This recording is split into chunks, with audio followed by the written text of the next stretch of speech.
4월 첫째 주 김갑수 TV 소리 방송을 시작하겠습니다. 민심이 갑이다 방송을 시작하겠습니다. 네. 두 분 한 주일 동안 잘 지내셨습니까? 네, 잘 지냈습니다. 네. 강문희 선생님, 여기 방송 시작 전에 화장실 다녀오셨죠? 네. 우리 그 스튜디오 화장실에 혹시 써 있는 글씨 기억하세요? 기억이 날 듯 말 듯한데요. 뭐라고 써 있냐면 흡연하지 말라고 써 있잖아요. 연기 넘어온다고. 거기까지는 좋은데 예. 그 다음에 써 있는 말 뭔지 생각나요? 건물주가 지켜보고 있습니다. 건물주가 보고 계십니다. 완전히 건물주를 조물주로 조물주와 동격 정도로 놓는 그런 발언인데 사실은 이 건물주가 되고 싶다가 좌절한 청와대 대변인이 갑자기 떠올라가지고 참 이른바 진보에서 나름 공부도 좀 했다고 하고 진보 쪽 운동권에서 지도급 위치에 있었다고 좀 자부하는 사람들이 나이가 들어가면 네. 그렇게 좀 이상한 모습으로 좀 바뀌죠. 그러면서 말로는 사실 말입니다. 25억짜리 건물을 사는데 10억 붙지 않고 사면 돈 있는 사람들 입장에서는 그거 서민들이 하는 짓이거든요. 그런데 또 서민의 입장에서는 안 그렇겠지만 물론 사실은 비루하잖아요. 아주 가난하고 누추한 것보다 더 비루해 보이는 짓을 했고 또 그것이 문제가 되니까 솔직히 말해서 나는 몰랐다. 우리 집사람이 했다 해가지고 그게 정말 비루했죠. 어떻게 그쪽 애들은 무슨 문제만 생기면 집에서 했다. 모른다. 와이프가 해서 나는 모른다.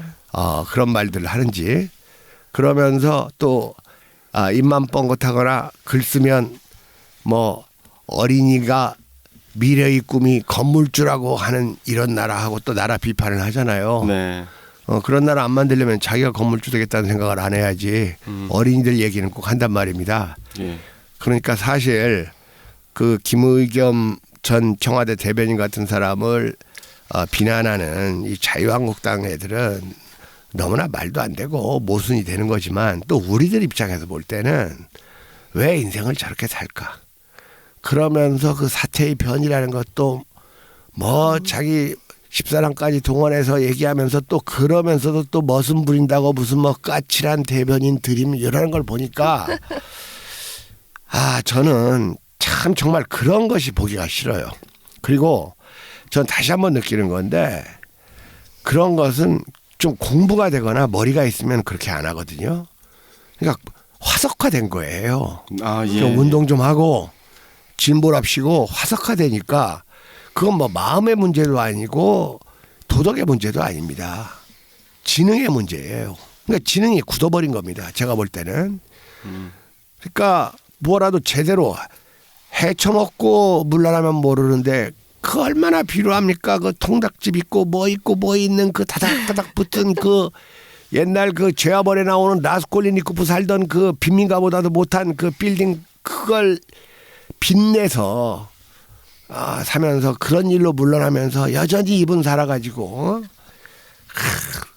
무슨 까칠한 대변이라는 둥 이런 말을 하는 거 보니까 참 그걸 보는 심정이 좀 처참했는데 오늘 화장실에서 갑자기 건물주가 보고 계십니다. 이걸 보니까 김의겸 선수가 떠올랐어요. 그런데 이제 저는 또 그걸 보고 느꼈던 게 뭐냐면 페이스북을 봤더니 김의겸 씨하고 그 대학 동문이었던 사람들. 네네. 그래 일종의 이제 대신 변명해 주는 거죠. 네네. 자유한국당의 어떤 치부 이런 거는 보지 못하고 그냥 집 한 채 갖고 싶어하는 건물 한 채 갖고 싶어하는 자기 친구를 변호하는 이런 거 보면서 진보 진영의 이런 위선의 카르텔이 생각보다 심하구나라는 생각이 들었습니다. 네, 참 그게 오히려 더 큰 문제일지도 모릅니다. 우리가 보기에는. 자, 한 주 동안 특별히 하신 일 없으세요? 황사가 없어지고 그래서 하던 일 계속했습니다.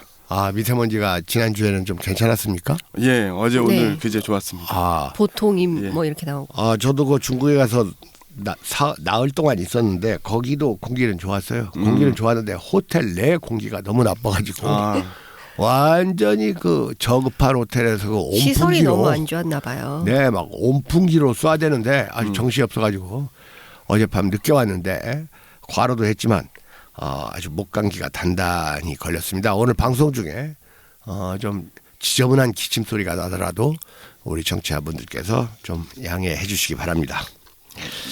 일단 그 동북 지역에 갔다 왔는데요. 일단 그 3박 4일 동안 짧은 노정이긴 하지만 그 심양과 고구려 유적지와 백두산에 갔다 왔습니다. 백두산엔 폭설이 내렸고 영하 15도까지 내려가서 그 감히 올라갈 생각도 못했고 그 폭포 지역 거기만 잠깐 갔다 왔고요. 이 동북기행에 갔다 온 보고를 간단히 드리겠습니다. 이 우리가 만주라고 불렀던 지역이죠. 네. 근데 이제 정식 명칭은 이 동북인데 여기서 동북이라는 것은 중국 중원에서 바라본 방위 개념입니다. 네. 고조선 고구려 발해 등의 영역이었고 우리한테는 거란 몽골 여진족의 무대였죠. 우리 민족의 흥망성쇠가 잦았던 곳이다 해서 여기에는 용흥지지 용이 일어난 곳이다 이렇게 이제 말하기도 합니다. 그러면 이제 요녕성, 길림성, 흥령강성 요 부분 만주를 얘기하는 그렇죠. 지역이죠? 동북 삼성이죠. 네. 그런데 이제 이 지역이 근세에 들어서 중국, 러시아, 조선, 일본, 미국 등 각국의 이해관계가 엇갈리는 분쟁과 각축의 현장이 됐죠. 이제는 중국과 러시아의 영역으로 기정됐어요. 동북아의 중추 지역으로 부상하고 있다고 하는데 그러면서 중국은 이곳을 미래 번영을 좌우할 요충지로 인식한다 이러는데 미래 번영을 좌우할 요충지라는 것은 아직은 다른 데에 비해서 번영이 안 돼 있다는 것이고 확실히 중국 관내 지역보다는 덜 아직 그 개발이나 이런 것들이 좀 발전이라는 개념이 조금 더딘 곳이기도 합니다. 네. 그러면서 동시에 17세기 병자호란을 일으킨 여진족의 청이 발기한 곳이고 우리가 잘 알다시피 19세기 한민족이 대거 이주해 가서 살았던 곳입니다. 그리고 1300km 조중 국경선 바로 넘어 일제 침공기 가장 많은 독립항쟁가들이 피를 흘렸던 곳이기도 하죠. 그래서 그 연변의 시인 하경지가 노래하기를 산마다 진달래요 골마다 열삽이다. 예. 붉은 심장 나래 편이 연변 땅은 골기한다. 이런 식구를 남겨놓고 있고 그 다음에 중국 국공내전의 초전 승부를 결정지은 그 대회전의 현장이기도 합니다. 따라서 우리 현대사와 밀접한 관련을 가져요. 당연히 이제 그 조선을 50년 동안 영도했던 김일성 주석이 그곳에서 항일투쟁을 전개한 것은 뭐 잘 아는 바고 네. 바로 이 항일투쟁은 오늘날까지 이북 즉 조선 정권의 정통성을 상징하는 핵심 요체가 되고 있습니다. 저희는 만주 딱 기억하면 이제 봉오동 전투, 청산리 전투 이런 독립항쟁이 지금 기억이 납니다. 그렇죠. 예. 봉오동 청산리는 이제 그 만주 중에서 동만이죠. 동만주. 그러니까 우리가 볼 때 그 압록강 너머는 남만. 그 다음에 그 백두산 너머는 동만. 그 다음에 그 위쪽으로 송화강 쪽으로 북만이 되는 거죠. 그러니까 도시로 치면 그 북만주의 중심 도시는 하얼빈이고, 네. 북만. 북만의 중심 도시는 할빈. 그 다음에 동만의 중심 도시가 바로 길림입니다. 길림. 그런데 이제 일본 놈들이 거기다가 만주국 세울 때에는 신경 새로운 수도를 만들어가지고 그곳이 장춘이에요. 장춘. 그 다음에 이 남만의 중심 도시는 심양입니다. 바로. 심양. 예. 네. 그래서 그 다음에 이제는 박정희, 네. 최규화 이런 사람들도 이것과 연고가 깊어요. 그래서 봉천 군관학교 출신이기도 그렇죠. 하죠. 그러니까 예. 봉천이 바로 심양입니다. 예. 봉천이 심양인데 원래 그 청나라가 이곳에서 발기하고 그때는 이름이 성경이었었어요. 성경. 아주 풍성한 수도다. 그랬다가 일본 놈들이 그 만주사변으로 이곳을 접수하고 9.18 사변. 9.18 사변 다음 날 심양이 접수됐어요. 왜냐하면 그 장학량 군대가 정하지 않고 그 동국부대가 그냥 바로 무저항 장군이라는 오명이 쓰일 정도로 저항을 안 했거든요. 그러고 나서 그 심양을 그 일본 놈들이 점령하고 나서 붙인 이름이 봉천이에요. 그 봉천이라는 이름 자체가 천황을 받든다 이런 뜻 아닙니까? 아, 그렇네요. 네네. 예, 예. 그러니까 바로 이 그 박정희는 그 만주국의 수도 신경 장춘이라고 했죠. 네. 여기 그 군관학교를 졸업한 거예요. 네. 그리고 이 지역에서 복무를 했죠. 그리고 최규하가 이 만주국의 관리였어요. 예. 항상 우리는 박정희 친일만 문제 삼는데 최규하가 이곳 만주국 관리였었고 그다음에 최씨 또 하나 있습니다. 최남선. 네. 최남선도 이곳 그 만주국의 어용대학에서 만주대학. 예. 네, 그 만주대학 만주에 있으면 그냥 다 만주대학이라고 할 수가 있겠죠. 네. 아마 그 건국대학일 겁니다. 아, 예. 네네, 만주 거기에서 건국대학. 근무를 예. 했죠. 그리고 미처 사람들이 생각 못하는데 전두환이 있죠. 네. 전두환이 길림성 반석연에서 어린 시절을 보냈습니다. 네. 그렇습니까? 네네. 저는 제가 네. 그 전두환의 전기를 초등학교 때 읽었거든요. 네네. 한강에서 북악까지라고. 그 뭐 이상한 그 작가가 쓴. 예. 그 작가가 이름이 그 누구였더라요? 한강에서 북악까지의 천금성인가요? 아마 그 천실 겁니다. 무슨 해양 작가라고 얘기되는. 그 작가가 시춘문예에 당선할 때 그 바다에서 원양 어선을 타고 이 신춘문예 응모를 하면서 당선 소감까지 같이 보냈던 아주 치기가 만만했던 작가인데 출생이 좀 불우해요.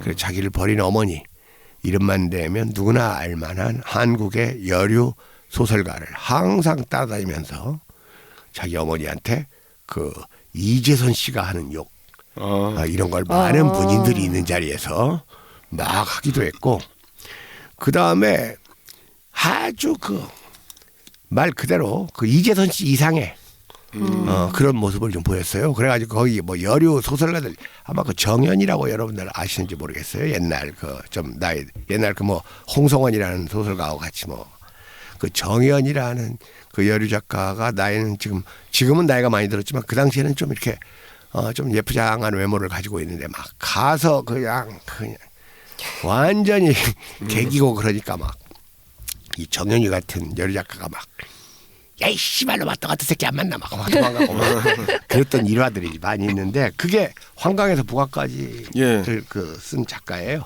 네, 총금성이 맞네요. 맞죠? 네. 예, 천 씨가 유명한 소설가 가운데 2명 있는데 혹시 이름을 잘못 얘기할까봐 제가 좀 조심스럽게 천 씨라고 해서 천금성 맞을 겁니다. 네. 그 사람이 그 한강에서 북악까지 했어요. 예, 근데 그 소설에는 전두환이 그 합천이죠. 네네. 거기에서 뭐 소년장사 때 이런 얘기만 나왔지 그런 얘기는 기억이 좀 안 나거든요, 제가. 예. 그렇죠. 아마 그 전두환이 길림성 반석연에서 어린 시절을 보냈으면 그 전두환 아버지가 우리가 흔한 말로 봉천 개장사라고 막 있잖아요. 네네. 아마 그런 것이 있고 그러니까 뭐 위인전에서는 좀 뺐겠죠. 네. 꼭 개장사였다는 뜻은 아닌데 일단 네. 그 시절에 거기에 가서 이 독립운동을 하지 않았으면 아니면 그 이제 가난해서 이주해간 이런 인민들 빼고는 뭔가 이렇게 왔다 갔다 하면서 뭐 좀 삶이 이렇게 정상적이지 않은 그런 그 삶을 가진 사람들이 좀 있었겠죠. 아마 그 전두환 씨의 아버지가 그런 유형이 아닐까 하는 짐작이 되는데 확실치는 않습니다. 그다음에 자유당 때 국무총리했던 이범석. 예. 네. 참 이범석이 아까운 사람이에요. 청산리 전투의 공헌자 아닙니까? 철기 이범석. 네. 예. 그런데 이제 독립운동 할 때부터 이 자기 영역 구축에 좀 관심이 많았어요. 그래서 이 장준하 선생 그 책을 돌베개를 읽어보면 이 8.15 이후에 가서 자기가 이 정치적인 어떠한 이걸 이루기 위해서부터 그때부터 이렇게 작업을 이 장준하 선생 같은 사람을 자기 휘하에 두려고 이런 작업을 하다가 장준하한테 한번 심하게 항의를 당하는 얘기가 나오는데 참 아까워요. 왜냐하면 이범석이 이 무장 항쟁에서는 상당한 인재였어요. 네. 근데 나중에 이제 이 좌파가 무장 항쟁의 주도권을 잡으니까 독립운동을 포기하고 그냥 여기저기 떠돌죠. 떠돌다가 이제 그 중경에서 그 미군 OSS 부대의 그 지대장을 맡는데 저는 그 이범석한테 결정적으로 실망한 게 그 김구 선생. 네. 김구 선생이 돌아가셨을 때 이 사람이 국무총리 아닙니까? 근데 지방 순시중이었는데 김구 선생이 돌아갔다는 뉴스가 뜨자 뭐라고 국무총리로서 얘기했냐면 요원을 금한다 이런 말을 했어요. 요원을 그만. 요원. 김구 선생을 뭐 누가 죽였다느니 뭐 이런 뭐 유언비어 같은 걸 그만다는데 그걸 요원이라고 표현을 하는 걸 제가 봤습니다. 그다음에 이제 정일권. 예. 국무총리는 강영훈 있죠. 네. 이 사람들이 군인 이른바 출신이죠. 그 만주군 군맥 아닙니까? 네. 백선일권께 얘들이 그 독재 정치를 떠받치는 역할을 했죠. 네, 무엇보다도 이 6.25 전쟁 때 이 동북 출신으로 구성된 동북 민주연군 이 병사들이 대거 인민군의 주역으로 참전했죠. 10개 사단 정도 됩니다. 어마어마한 숫자예요. 그리고 현재 200만 명에 달한 조선족의 자치주인데 200만 명 중에서 거의 100만 명 정도가 이 한국을 비롯한 이 아시아 각지에 그 돈을 많이 벌기 위해서 나가 있습니다. 아이고. 그래서 가보면 이 조선족 집에는 안테나가 있어요. 뭐냐? 한국 드라마 보려고. 그래서 완전히 이 조선족들을 타락시키는 역할을 한국인들이 아주 톡톡히 하고 있습니다. 사실 이 간도라는 곳, 이 동북이라는 곳이야말로 우리의 그 민족주의를 확인할 수 있는 참 그 의미 깊은 장소인데 그 의미를 제대로 못 찾고 또 거기에 또 계신 분들이 이른바 이 돈 그리고 한류 이런 거에 감염이 되어서 이 변질돼가는 모습 이런 걸 보는 게 좀 안타깝기도 합니다. 자, 그 다음으로 제가 고구려 유적지에 예. 다녀왔는데 거기 연영성 길림성에 고구려 수도가 두 군데가 있죠. 예, 환인 지역에 있죠. 그다음에 그렇죠. 지반 지역. 지역에도 있고. 예. 그 환인 지역은 고구려 제1 수도지고 네. 지반 지역은 고구려 두 번째 수도지예요. 그런데 우리가 아는 그 해모수왕 주몽, 해모수왕이 북부여에서 이제 정치적 갈등 끝에 따로 떨어져 나오지 않습니까? 네. 네. 따로 떨어져 나와 가지고 처음에 정착한 곳이 바로 그 환인 지역입니다. 예. 근데 이제 고구려는 항상 이 양성 체제 성이 두 개입니다. 예, 맞습니다. 예. 워낙 외적의 침입이 잦고 또 고구려는 이른바 그 전쟁 국가니까 항상 전쟁에 대비해서 평시에 평지에 수도를 둬요. 네. 그러니까 제1 수도의 평지성의 이름이 하고자성이에요. 근데 네. 지금은 흔적이 거의 없어졌습니다. 그리고 전시에 올라가 가지고 이제 물자를 가지고 올라가서 개기면서 이제 농성전을 하죠. 예. 그게 이제 그 졸본성 즉 홀승골성입니다. 네. 근데 거기에서 40년밖에 안 있었어요. 워낙 그 홀승골성이 아주 홀승골성 그러면 그 동물의 뼈라는 뜻인데 아주 어마어마한 천연 요새입니다. 근데 어마어마한 천연 요새라는 건 뭐 해발 800m가 넘으니까요.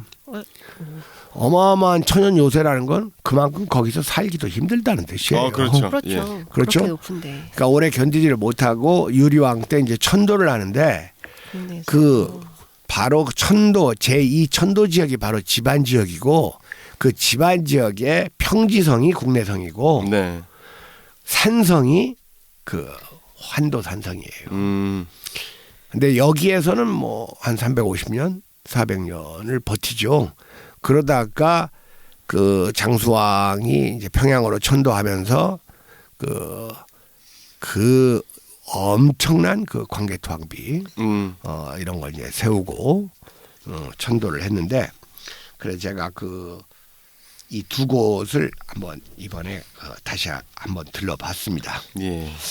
사실 그 우리나라 그 고대사는 자료도 부족하고, 그다음에 이제 극단적으로 그 이른바 강단사하고 이 제야사학의 견해가 크게 다르죠. 특히 고구려랑 고조선에 대해서 완전히 상반되죠.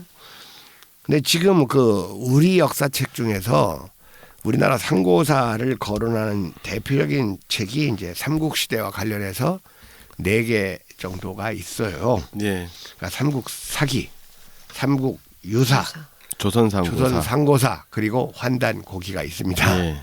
그런데 삼국유사는 야사 아닙니까? 네. 그리고 환단고기는 뭐 위서 논란도 있을 정도고, 이 환단고기에 대해서는 아주 열렬하게 신봉하는 네. 그 일부의 사람들이 있어요. 그래서 환빠라는 말도 네. 이제 붙을 정도인데, 그러니까 일단 우리가 그 상고사에서 약간 권위 있게 관심을 가질 수 있는 책은 삼국사기하고 조선상고사예요. 네. 삼국사기는 고려인 김부식 썼다 그겁니다. 네. 그러니까 우리가 보기에 고려 사람이니까 옛날 사람 같지만 삼국시대를 얘기할 때 고려 사람이라는 것은 이것도 엄청나게 후대 사람이에요. 그렇죠. 특히 그 삼국의 정립 시기와 비교하면 엄청난 차이가 나니까 현대인이라고 할 수 있는 신채호 선생이나 김부식이나 다 삼국사를 이렇게 동시대에 쓰지 않은, 따라서 이 사람들이 쓴 책들은 다 1차 사료가 아닌 것이 되는 거예요. 1차 사료라는 것은 당대 시점에 현장에서 쓰는 게 1차 사료거든요. 예. 그러니까 예를 들어서 중국 인민혁명사에서 에드가 스노의 중국의 붉은 별과 같은 것이 1차 사료입니다. 조선 왕조실록 같은 게 1차 사료예요. 예. 그런데 이 조선상고사하고 삼국사기가 상당히 대조되죠. 아주 대조됩니다. 그러다 보니까 아까 그 강 선생님이 얘기했듯이 홍산 문명의 존재, 고조선과 부여 고구려의 성격, 한사군의 위치, 삼국의 정립 시기, 이런 면에서 이제 두 사학계의 주장이 크게 다른데, 이번 내가 간 곳은 이 삼국의 정립 시기에 대해서 좀 생각해보게 만드는 곳입니다. 원래 그 신채호 선생은 조선상고사에서 이 고구려를 알고 싶으면 삼국사기 읽지 말고 고구려 집안현에 있는 고구려 유적지를 직접 봐라. 이 고구려 집안현에 엄청나게 많은 고구려 귀족과 장군들의 무덤이 있습니다. 예. 그 무덤 숫자가 뭐 5천에서 만 개를 헤아린다고 할 정도고, 또 홀승골성 밑에 그 하고자성 그 강변에도 수많은 무덤이 있었는데 중국인들이 댐 공사를 하는 바람에 많이 수장이 됐어요. 근데 이제 신채호 선생은 이 부분을 이 지역을 직접 답사를 하면서 그 조선상고사를 썼어요. 그러니까 김부식보다 더 현장성이 이제 있다고 봐야 되는데, 그래서 신채호 선생은 고구려를 알고 싶으면 이제 직접 답사를 해야 된다. 자기가 했으니까 또 그런 말 할 거예요. 자기가 하지도 않고 또 그런 말 하기는 그렇지 않습니까? 근데 문제는 우리가 배운 그 역사, 삼국사기의 역사를 보면 고구려가 아마 그 BC 37년인가요? 그때 이제 그 정립이 됐다. 그리고 신라가 BC 57년. 그래서 이제 신라를 먼저, 그다음에 고구려, 그 다음에 이제 한 18년 뒤지게 그 백제. 네. 이렇게 해놓았죠. 네. 이렇게 해놓았고, 그걸 또 맞추기 위해서 그 고구려의 광개토왕, 예. 광개토왕을 주몽의 12대손이라고 해놨어요. 삼국사기에. 예. 근데 광개토왕비에는 17대손으로 돼 있습니다. 그러니까 삼국사기는 이건 2차 사료에 불과해요. 광개토왕비는 이건 이 사료보다도 더 중요한 이 유적, 현장 유적이니까 역사적 가치에서 광개토왕이 훨씬 권위를 가져요. 광개토왕비가. 그렇죠. 그렇겠죠. 그러면 12대손과 17대손의 차이는 5대 차이 아닙니까? 그럼 약 150년. 그래서 정도? 신채호 선생은 그렇죠. 1대를 30년으로 봐가지고 5대 차이가 나니까 150년을 더 고구려 역사를 연장을 해가지고 고구려는 BC 190년경에 이루어졌다, 작업됐다, 이렇게 주장을 했어요. 그게 조선 상고사의 내용이에요. 근데 최근 들어서 그 조선 이북의 학계에서는 이 지반현과 그 홀숭골성 아래의 고구려 유적지들을 근거로 해가지고 고구려의 정립연대를 BC 277년으로 비정을 하고 있습니다. 그러니까 신채호 선생보다 이제 80년 정도를 더 올렸죠. 그러니까 덩달아서 이제 백제도 올라가겠죠. 거슬러 올라간단 말입니다. 그러니까 이런 게 이제 큰 차이가 있어요. 그래서 이 조선 이 광개토항비가 그걸 결정적으로 그랬고 실제로 그 고구려 본기를 보면 그 고구려에 온 중국에 사신 가원충이라고 있는데 당나라 그 가원충이 그 668년에 고구려는 오늘 지금 역사가 900년에 이른다 이런 말이 나와요. 그렇죠. 그때 그 고구려 마지막 왕이었던 이제 보장왕을 만나면서 그런 역사적 사료가 남아 있죠. 예. 그렇습니다. 그래서 그 고구려의 연대는 그 신채호 선생이 말한 BC 190년이나 조선 이북학계에서 얘기하는 BC 277년이나 이런 쪽을 더 신봉하지 않을 수가 없는 이런 쪽으로 추세가 바뀌고 있어요. 삼국사기도 대단히 좋은 역사책인데 신라 위주의 그리고 다소 이 비자주적인 이런 그 단점이 있는 반면에 어떠한 고증이나 그 밖의 고증이나 그 서술되는 문장은 상당히 높은 수준을 가지고 있는 역사책인 건 사실이에요. 그래서 우리가 그 상고사를 얘기할 때 뭐 어느 일방적으로 한 편만을 어느 한 편에 더 호감을 가질 수는 있는데 어느 한 편만을 무조건 다 맞다고 주장하기에는 참 여러 가지 복잡한 문제가 있다. 좀 이런 생각을 좀 해봤습니다. 뭐 그런 생각을 해봤고 또 그 심양이라는 곳은 뭐 우리 그 병자호란의 그 장소이기도 하죠. 네. 너무 이야기가 길어지니까 그냥 동북 지역에 다녀온 이야기는 이 정도로 하겠습니다. 네. 자, 여러분들께 공지 말씀을 드리겠습니다. 우리 마신사 답사, 이 마신사 답사 봄답사가 2019년 5월 10일부터 5월 15일까지 5박 6일로 이루어지는데요.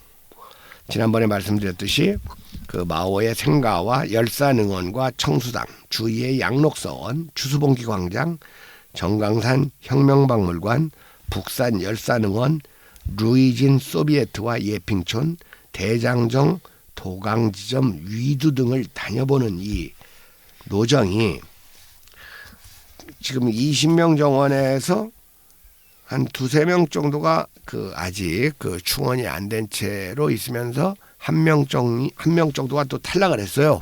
그래서 아직 20명이 충원이 안 되는데 알려드리겠습니다.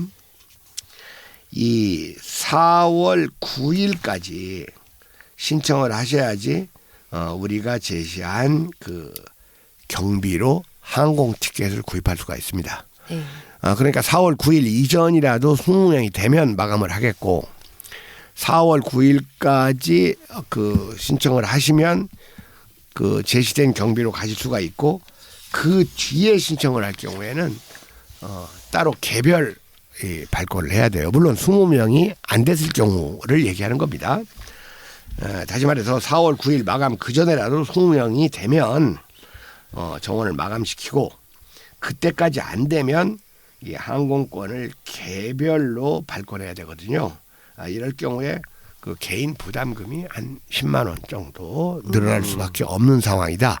그래서 이 답사에 참여하실 분들은 항공권 마감일인 4월 9일까지 신청을 좀 해달라 이런 말씀을 드립니다. 신청은 길버투어 02722-4434입니다. 우리가 지난번에 그 이승만에 대해서 그 논의를 했죠. 최근 그 도올에 의해서 그 이승만 논의가 또 오갔고 그리고 4.3 항쟁일과 겹쳐가지고 이승만이 수많은 그 양민학살의 주모자이자 미국과의 그 동업자였잖아요. 네. 그래서 이승만 얘기를 해왔는데 오늘은 그 이승만이 얼마나 그 호전적이었는가.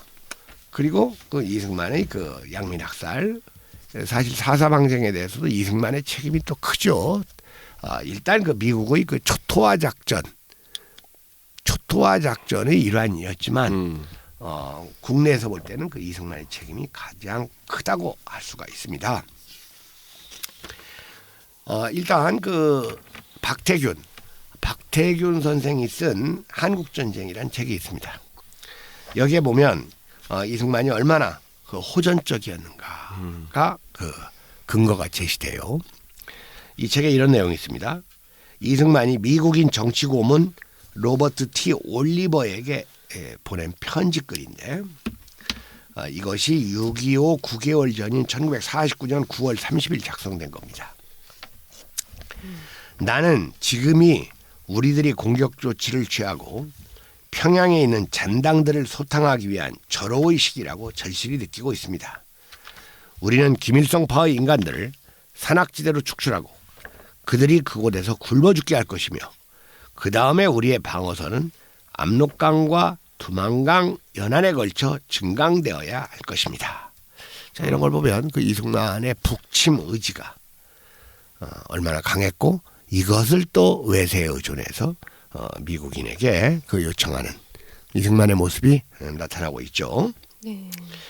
그러니까 제가 아주 어렸을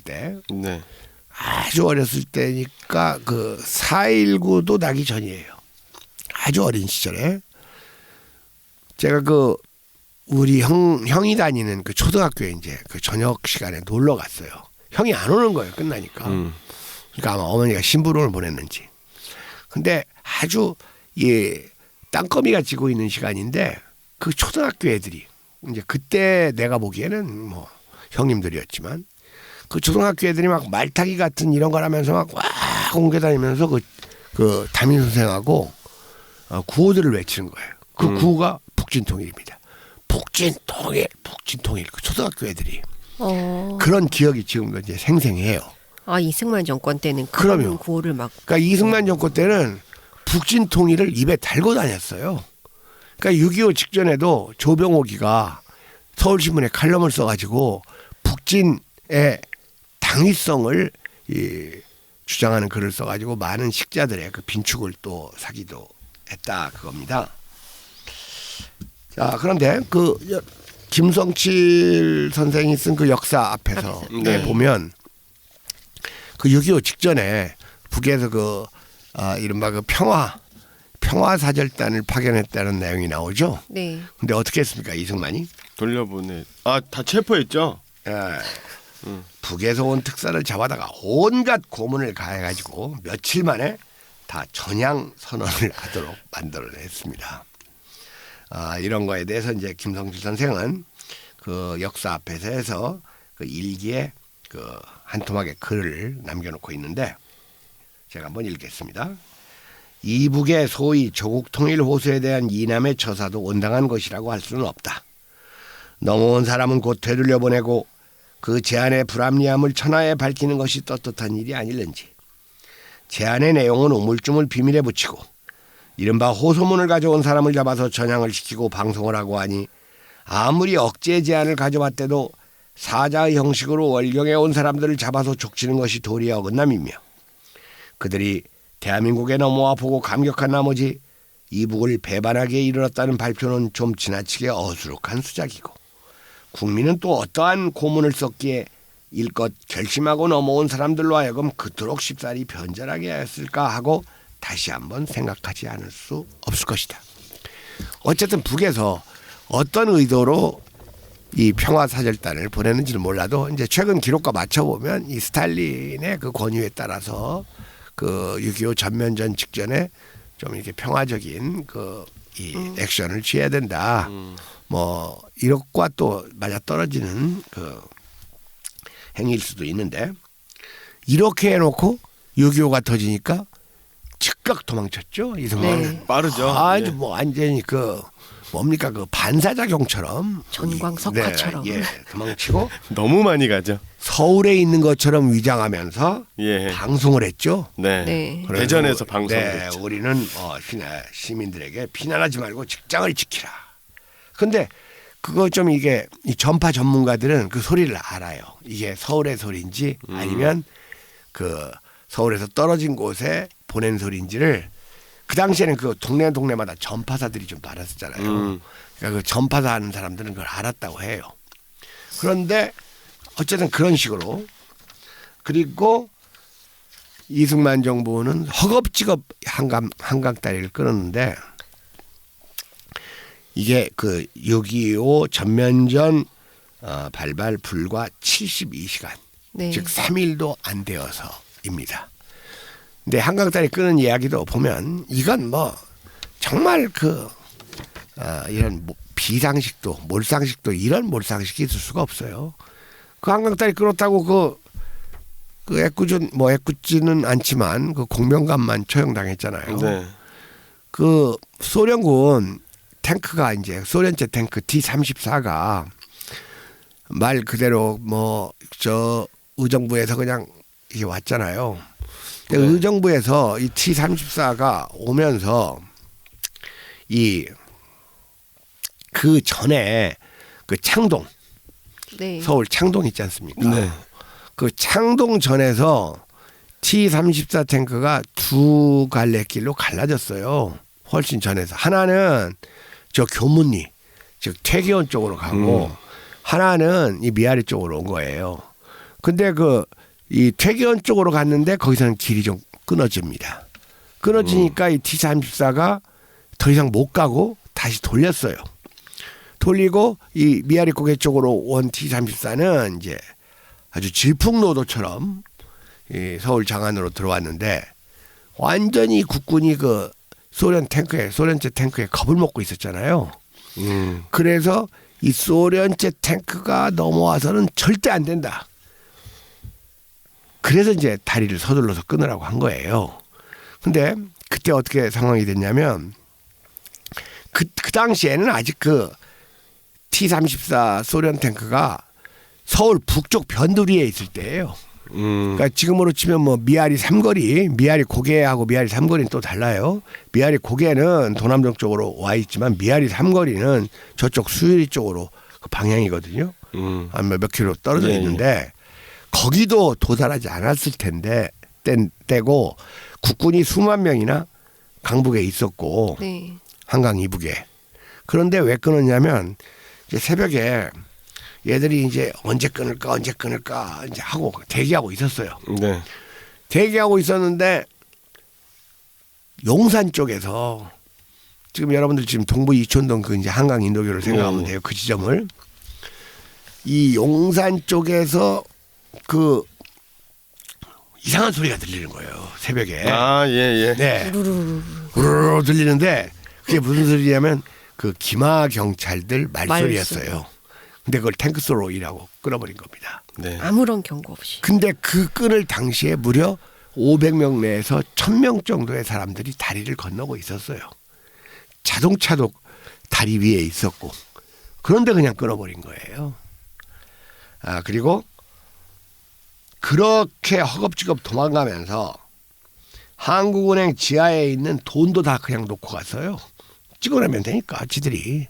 그러면서도 서대문 연구소에 수감 중인 이 김구 선생 암살범 안두이는 데려갔죠.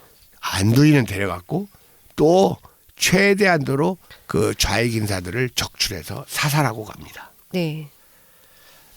그러고 그 이제 휴전 국면에 들어가서 이 무책임한 호전주의자 이승만은 끝까지 휴전에 반대했죠. 네. 그래서 반공포로를 무단으로 석방한 것도 한 2만 명 가량을 네, 석방했죠. 이 전쟁의 지속을 위한 일종의 그 깽판이었죠.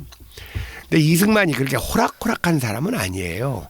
완전히 무슨 이명박식으로 이렇게 손바닥 비비는 이런 식은 아니고 나름대로 노예하게 그 미국을 자기 나름대로는 좀 미국에 저항도 해보았고 네.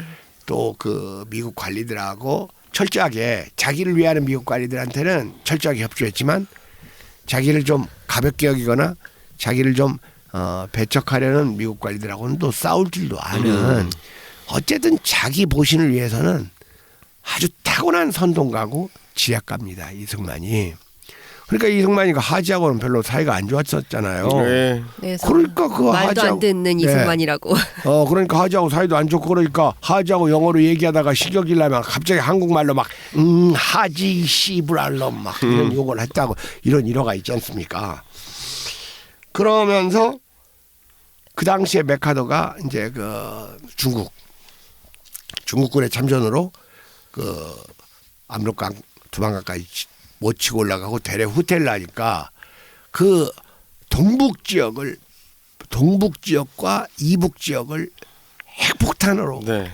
아주 두드리자 핵을 26개나 사용하자는 이 제안에 전적으로 지지하고 나섭니다. 그러니까 이승만은 이 관심이 완전히 무슨 그 인민들 백성들은 이승만에 의해서 철저히 타자화된 거예요. 타자화. 네. 자기 편이 아니라 그겁니다. 백성을. 그러니까 우리가 이런 걸 보면 그 이승만이 얼마나 호전주의자인가. 그리고 그 이승만에 의해서 그 학살된 수많은 양민들 이런 그 원혼이 오늘날 이 우리 역사의 얼룩으로 남아 있고 지금 그 4.3 항쟁까지 이런 역사가 이제 이어진다고 볼 수가 있습니다. 네. 지난 시간에 얘기했던 그 이승만에 이어서 오늘은 그 호전주의자로서 이승만에 대해서 한번 살펴봤고요. 자, 우리가 4.3 일이 지났는데요. 네. 네. 그 4.3에 대해서 이번에는 그 노무현 대통령 때 그 대통령이 그 4.3에 대해서 그 사과한 사과했죠. 적이 있죠. 네. 그때 2003년이었죠. 예. 예. 근데 이번에는 그 국방부에서 그 4.3에 어떤 그 의사 표시를 했죠. 최초로. 예. 무려 71년 만인데 뭐라고 했습니까? 그 소식을 좀 전해 주시죠. 예. 국방부에서는 제주 4.3 특별법의 정신을 존중하며 진압 과정에서도 제주도민들의 희생된 것에 대해 깊은 유감과 애도를 표한다고 밝혔습니다. 자, 그러니까 이게 군으로서는 이제 처음 표시인데 네. 2만 명, 3만 명 또는 심지어는 주장에 따르면 4만에서 7만에 이르는 양민을 학살하고 유감과 애도를 네. 표한다. 좀 이게 사과나 사죄 이런 말이 좀 나왔으면 좀 더 좋지 않았겠는가 하는 좀 생각이 좀 듭니다. 그리고 사실 뭐 그 국방부 장관은 이제 미국에 가 있었고요. 네. 차관이 했었고요. 네. 그다음에 이제 국방부 명이었다라는 것이 좀 예. 네. 그러니까 국방장관 명의가 아닌 국방부 명. 그러니까 노무현 대통령이 그 2000년에 4.3 특별법이 제정된 후에 공식 사과를 했고 문재인 대통령도 그 70주년 4.3 희생자 추념식에 참석을 해가지고 제주도에서 무고한 양민들이 이념의 이름으로 희생당했다. 양민들이 영문도 모른 채 학살을 당했다 해서 희생과 학살이란 말을 썼습니다. 그래서 이번에 국방부에서의 유감과 애도 표현도 그 일정한 그 의미는 있는 일이라고 평가를 할 수가 있겠어요. 네. 네. 오늘 그 이 민갑 일부의 마지막으로 그 4.3에 그 숨겨져 있었던 진실의 한 파편을 말씀을 드리겠습니다. 네. 2007년에요. 11월 14일 제주국제공항 4.3 6월 발굴 현장의 구덩이에서 36구의 유골과 함께 2개의 인장이 따로 발견됩니다. 인장. 도장. 예. 네.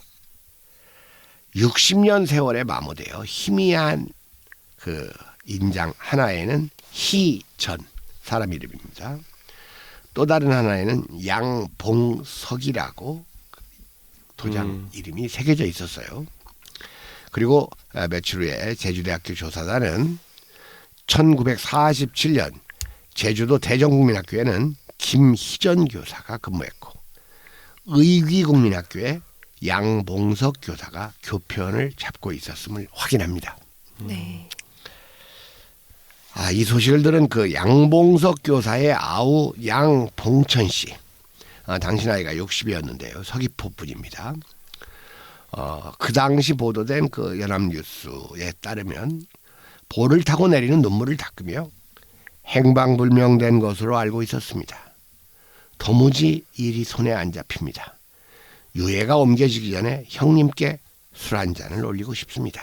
이런 말을 했습니다.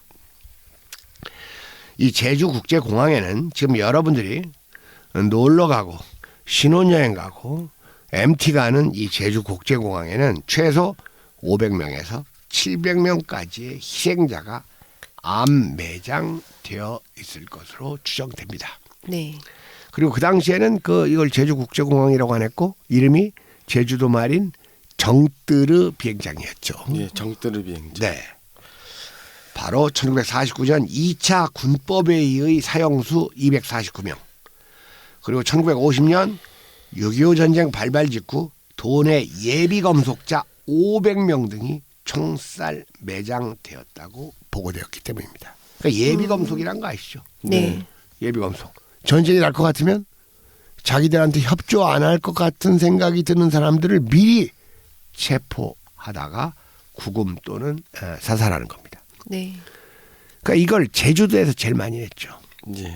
제주도에 제일 많이 해가지고 그냥 뭐 체포 영장이고 뭐고 없이 그냥 산으로 데려가거나 물로 데려가거나 해가지고 물로 데려가서 그냥 수장시키고 산으로 데려가서 골짜기에서 쏴 죽이고 그러니까 골로 간다는 말이 생겼지 않습니까? 골로 네. 간다.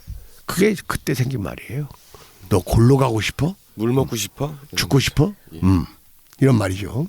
제주도가 네. 이제 그 미군정 들어오기 전에 짧은 시간에 전체적으로 인민위원회가 설치가 됐었잖아요. 네. 근데 그 인민위원회가 굉장히 오랫동안 활발하게 활동을 계속했었던 데가 제주도라고 합니다. 그렇죠. 그리고 그 당시 제주도는 가장 그 진보적인 네. 그 사람들이 많았어요. 그 외국에서 들어온 사람들 일본 네. 같은 데서. 그래서 지금 확인되고 있는 제주도 내 학살 현장이 66군데입니다.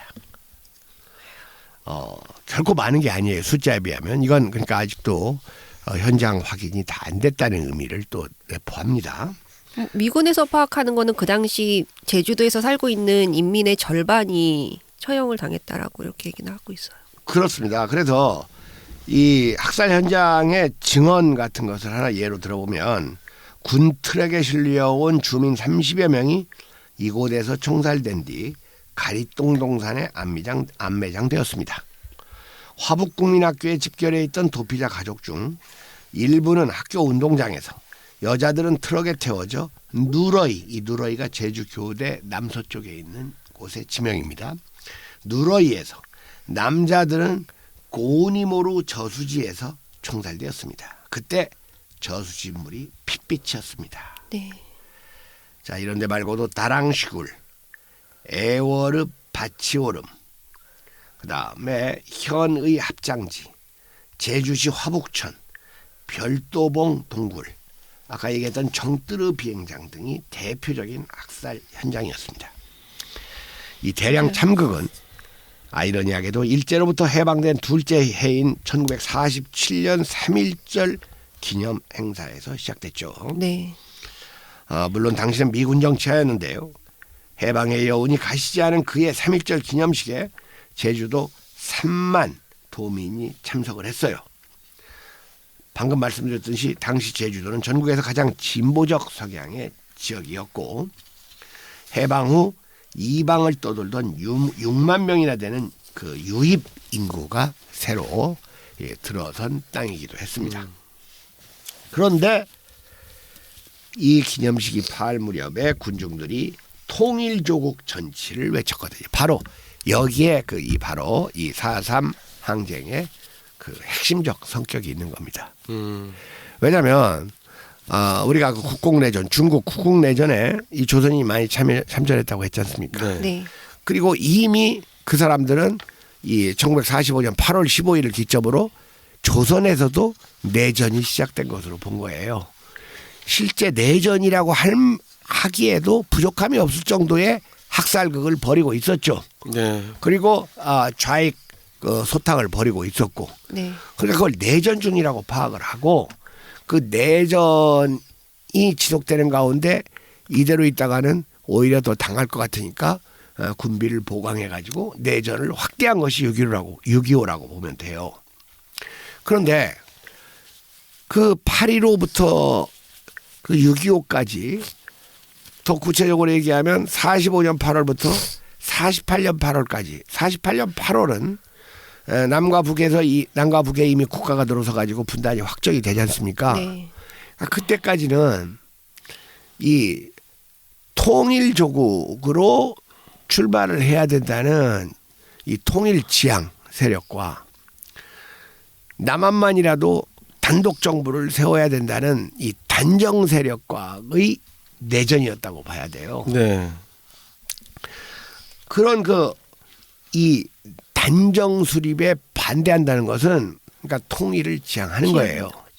그러니까 이승만 정부에서 미군 정부와 함께 남한만의 단정을 세우려고 하니까 당연히 이 남쪽에서 단정 반대 항쟁이 일어났지 않습니까? 예. 그 대표적인 것이 대구를 중심으로 출발한 10월 항쟁이고 그 다음에 이 제주에서 이것이 이제 이런 식으로 발발을 하니까 그 여수순천 전라도가 제주하고 가장 가깝지 않습니까? 네. 그러니까 여수순천에 있는 군대를 그 제주도 그 저항 세력의 진압군으로 급파하는 명령을 내리죠. 근데 우리가 잘 알다시피 이 국가의 통치에는 치세가 있고 난세가 있습니다. 그러니까 난세는 무엇이고 치세는 무엇이냐? 치세는 간단히 얘기하면 어렵지 않습니다. 그 나라의 군사력이 그 나라의 국민, 백성을 해치지 않는 시대가 치세예요. 제대로 다스려진다 그겁니다. 그러니까 조선왕조 500년 중에서 거의 전 시간은 치세였습니다. 왜? 조선의 군사력이 조선의 백성을 죽인 일은 아주 드물어요. 500년 장구한 역사로 볼 때 조선은 문제가 생기면 귀족들은 죽였어도 인민들은 거의 안 죽인 나라예요.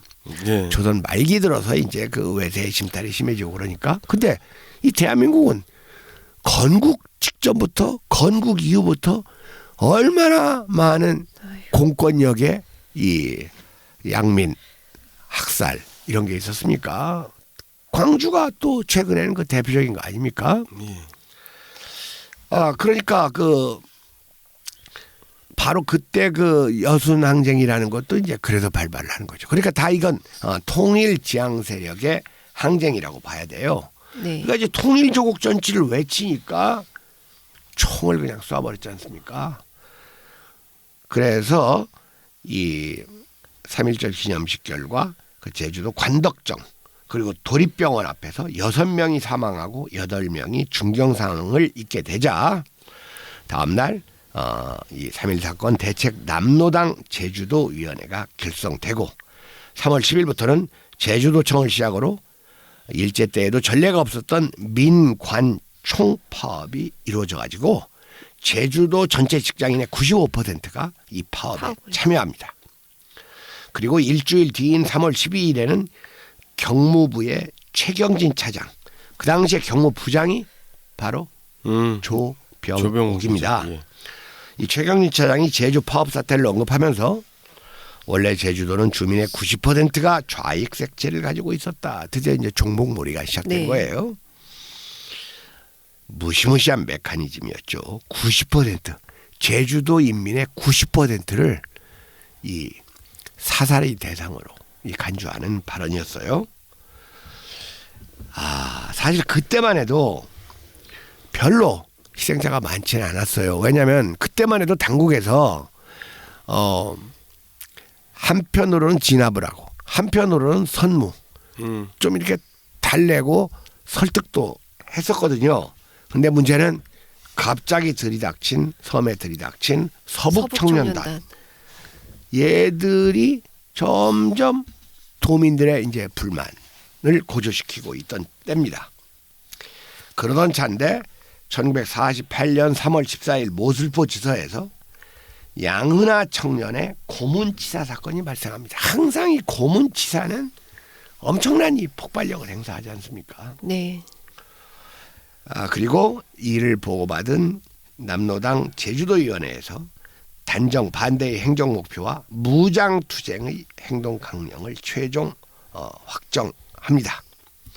이런 분위기에 아랑곳하지 않은 이승만은 3월 28일 방한한 미 육군성 드래퍼 차관에게 제주도를 미군 군사기지로 제공할 용의가 있음을 피력하는데 이미 미국에서 이 제주도의 초토화 작전을 방침을 통고했기 때문에 또 이런 일이 생긴 거죠.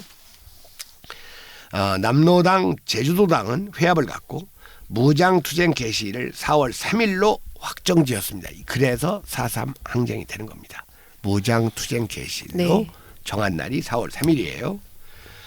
그리고 4월 3일 새벽 2시에 350명의 제주도 남로당 무장대가 도내 12개 지소와 우익인사의 집을 습격하고 그런 가운데 미 군정장관 딘이 극비리의 제주도를 방문하고 김정호 제주 비상경비사령관이 밤 8시 이후 통행금지 위반자는 모두 사살하라는 명령을 내립니다.